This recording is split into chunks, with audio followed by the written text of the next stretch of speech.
You're watching Fox 10 Phoenix.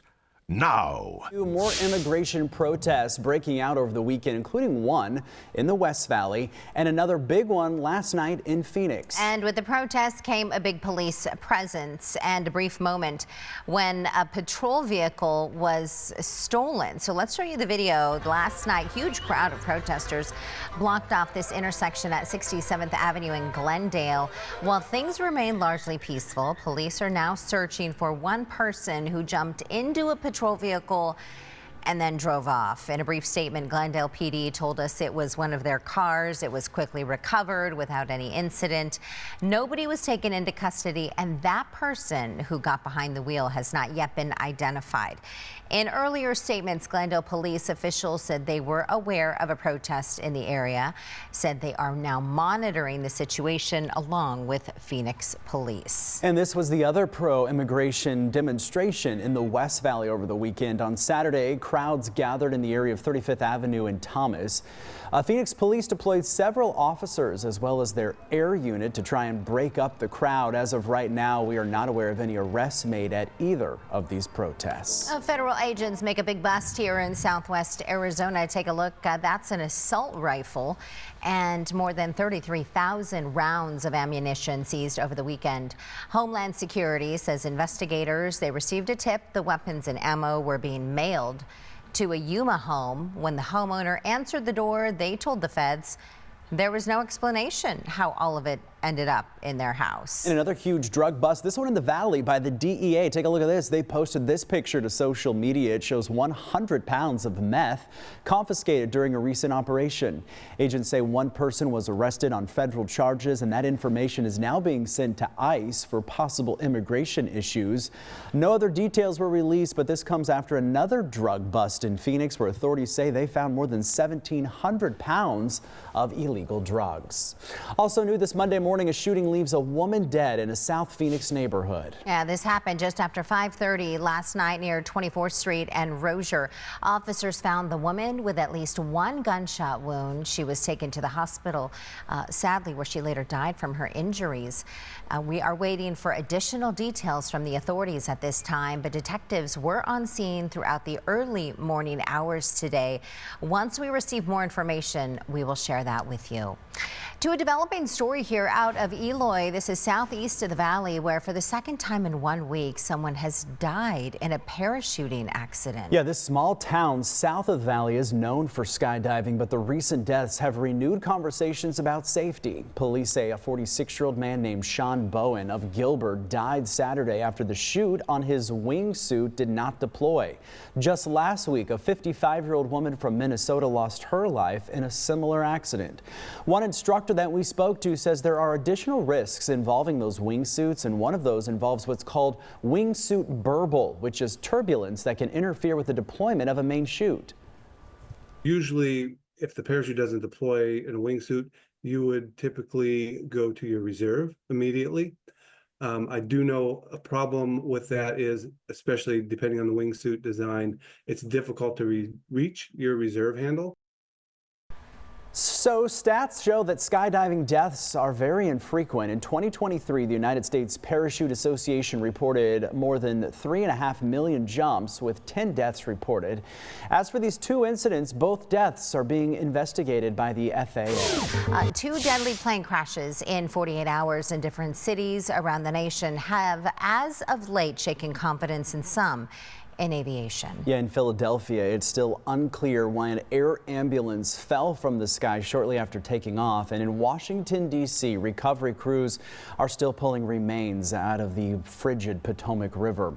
Yesterday, family members of the victims gathered along the Potomac River. They arrived by bus and were escorted by police. Investigators right now are still working to determine the cause of the crash that killed in total 67 people. So far, the remains of 55 of the 67 victims have been recovered. They were killed when a military chopper and an American Airlines jet collided just moments away from that jet touching down at Reagan Airport. The NTSB reports that the flight recorders from both aircraft have been recovered. The NTSB also sharing some images of the cleanup efforts as search crews here look for clues in the wreckage in Philly. So this crash has been classified as an accident. Investigators have now located the jet's 2 engines. The victims have been identified, but their names have not officially been released. Right now, we do know they were all from Mexico. The crash at Reagan National Airport putting a new focus now on something that has been an ongoing concern at our nation's airports, a shortage of air traffic controllers. The Federal Aviation Administration is already working to meet the growing demand. The agency's 2024 workforce plan states new controllers are being hired 2 to 3 years in advance to make up for the shortfall.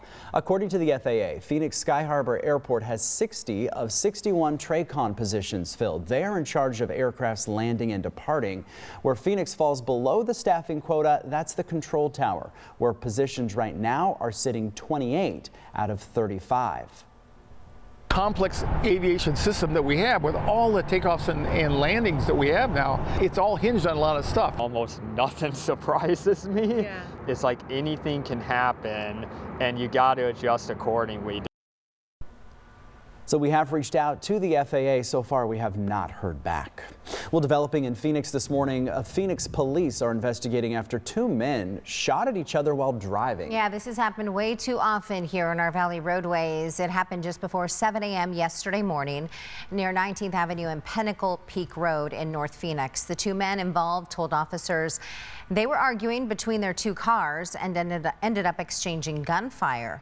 1 man sustained a minor injury. The investigation is currently ongoing. In Pima County now, a homicide investigation is underway after a man was killed in the county jail. The sheriff's department says 41-year-old Emmanuel Ramirez was in some sort of altercation with another inmate Saturday morning. It ended up with him being injured. He was taken to the hospital where he later passed away. The sheriff's department says their homicide unit is investigating. Arizona will be well represented in the other big game on Super Bowl Sunday. We're talking about the Puppy Bowl. Yeah, 2 participants from the Arizona Humane Society, brother and sister duo, Jake and Delulu, will represent Team Rough in the game. Look at that. They are just 2 of the 142 rescue puppies selected from 80 shelters across the United States. Both dogs came to the Arizona Humane Society last year after their owner became ill and could no longer care for them. Since then, the pair have found their forever homes, but they get to do something pretty fun next Sunday. Also an important reminder of the importance of adopting and that there are so many absolutely wonderful pets who are looking for their forever homes in shelters across the nation. 2 more Arizona pups will be participating in the game, but will be playing for the Team Fluff. Akamel is from the Nashi Foundation, a Native American-led shelter in Queen Creek. And of course, let's not forget about Felicity from the Desert Harbor Doberman Rescue. We had them in studio. Anita was there with us. We were hanging out. So she made a visit right here to AZAM just more than a week ago. Cute. This video from her time on set. So good luck to Felicity and all the Arizona pups playing and slaying in Sunday's Puppy Bowl. All right, let's get out to the Waste Management Phoenix Open, shall we? Danielle, take it away and save us, please. What's happening? Good morning. You know, I'm sure you can find pretty much anything out here at the Waste Management Open. Yeah, so very funny. Good morning, everyone. We are kicking it off. They're putting the final touches out here on the greens. It is a beautiful morning out here. And as we know, things are getting well underway here on Monday. And Captain Dave Folio with the Scottsdale Fire Department, you guys are so busy right now. You guys just had Barrett Jackson, and now you guys are out here. What do we have to look forward to this week? Yeah, it's all hands on deck for the police and the fire department. We're gonna have great weather. That's something to look forward to. This is our biggest signature event. We've been planning this for over a year, so we're ready for it.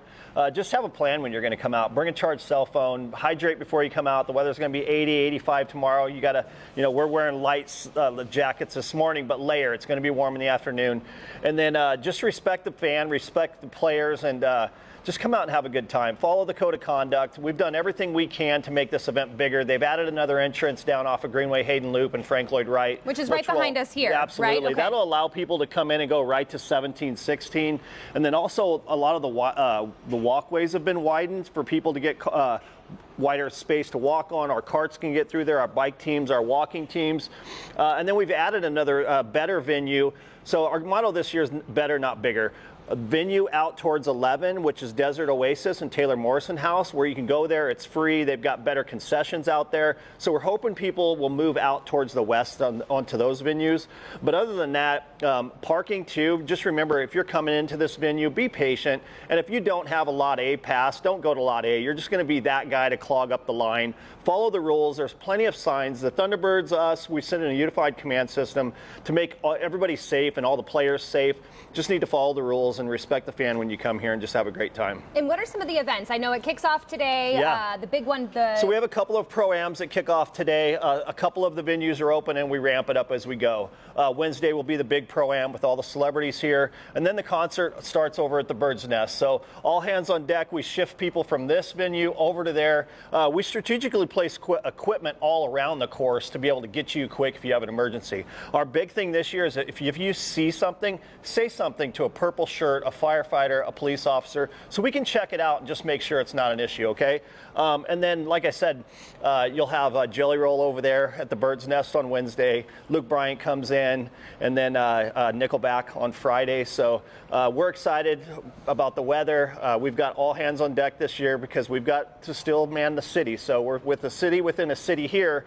We've got cooking oils and propanes and kitchens. So we're ready for it, and a lot of planning has gone on this year to make it a successful event. We just want people to come out and enjoy it. Yeah, and speaking of, the weather, a lot of people think it is cold, it's chilly with all the drinking, we know takes place out here. You were saying there's like a command post where people can go get treated here on scene. Yes, so another thing too is there's a lot of rehydration centers that are out on the course that you'll see, so you'll be able to get a lot of water for free. So another thing too, don't have that false sense that it's cold in the morning. You got to hydrate the night before and wear comfortable shoes. I don't want to get in trouble and tell the ladies not to wear their heels, but I'll give you a Band-Aid 30 feet into the venue when you wear your heels. So wear comfortable shoes. We're on a golf course, 220 acres of golf course, uneven surfaces, so be ready for that. And then if you do have an issue, we can take you to an alternative care tent that we have with doctors, nurses. You can be seen in there, treated, and then we can release you to a share ride to get you off the premise. And that way it allows us not to load up our hospitals with people that don't need to be in there. They can be seen by a doctor and released. Awesome. Captain Dave Folio, thank you so much. Yes, Drink your coffee. Yes. It's going to be a long week out here, but I have to say, the weather, we know last year, we're not going to talk about it because that's in the past, but it is supposed to be beautiful out here. And this morning, wow. It is breathtaking. It is. Here. It's going to be a beautiful week out there. Mother Nature is redeeming herself from last year, I think. Yeah, right? and it was a big weekend with that concert. So many of you enjoyed it out there at the 16th hole. Danielle, thank you so much.